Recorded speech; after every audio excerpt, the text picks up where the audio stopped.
Could you wear that on the Enterprise? Would James T. Kirk, what would he wear? I think I'd have to wear the Speedmaster. How could you go with anything other than the first watch worn on the moon? Welcome to Dialed In. I'm Nick Sullivan from Esquire. I'm here with a very special guest, Paul Wesley, actor, director, and entrepreneur. Enterprise, this is Captain James T. Kirk of the USS Farragut, offering assistance. Hopefully we'll get to talk about all of that, but we're mainly here to talk about watches.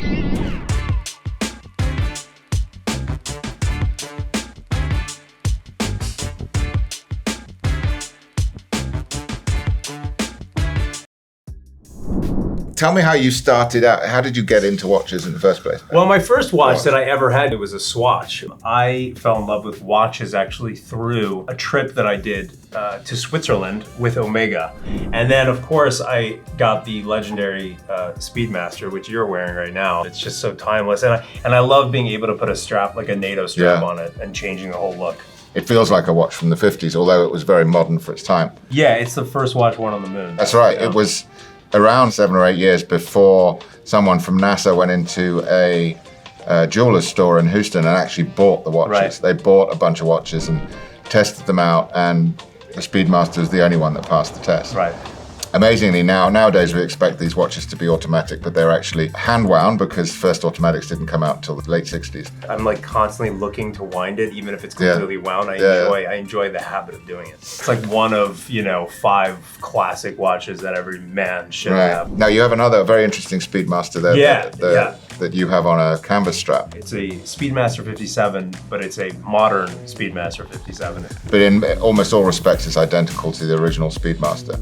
Yeah. So for super nerds, that's a great one to collect, and actually really nice on a canvas strap. I love that canvas strap. So this is the Swatch Speedmaster. So it's a moon swatch, and it's a collaboration they did with Omega. At first I was hesitant. The fact that it looked exactly like a Speedmaster, I was kind of like, well, do I need another one?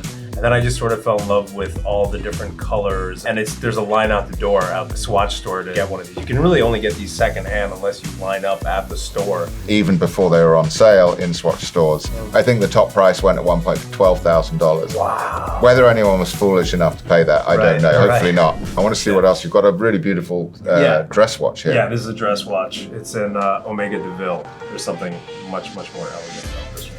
The English have a problem with it. We always say Omega, which is wrong. Omega? Yeah. I haven't heard that one yet. That's a UK thing. Okay. Yeah, I think it's 50s.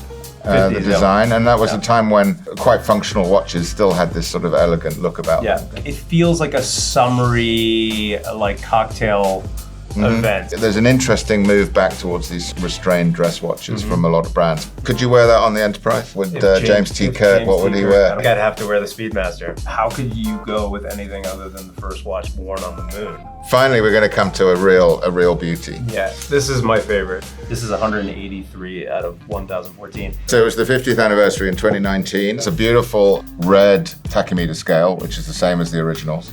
It has a gold dial. Everything is gold. I wear it with a t-shirt. I wear it with a suit. I wear it. I'm constantly wearing this watch just because I love it. Whatever I'm wearing, it just adapts. It has no choice. One of the things that when you start a collection, you're always thinking the next hurdle. Yeah. So we want to know what are your kind of like grail watches that you'd like to think of owning in the future? Snoopy, which is so coveted and very, very difficult to get, as you know. Yeah. So the Snoopy was an award created by NASA. The Omega Speedmaster was the only thing allowing the crew to calculate when to fire retro rockets to get the spaceship back into the right angle for orbit. They decided to give this special award to the watch because of the role it had played in saving the astronauts' lives. Wow. Why Snoopy? I don't know why they picked it, but it looks great on the dial. It does look good. Yeah, impossible to find and fought over by people. Yeah. I'll fight you over I'll give in. Any day. Yeah. I'll give in. I'm not fighting Kurt. Paul, thank you very much for your time. I couldn't let you go without making you make me taste some of your bourbon. This is the new one. This is the new one. Unfortunately, it's subject to a preparation in the office. I don't know what happened. It wasn't me. I sent it to the Esquire offices, and this was fairly recent, so I don't know what's going on here. Yeah, it was this morning. It's outstanding. It's booze and watches. Booze and watches, great combination. Thank you. Cheers, guys.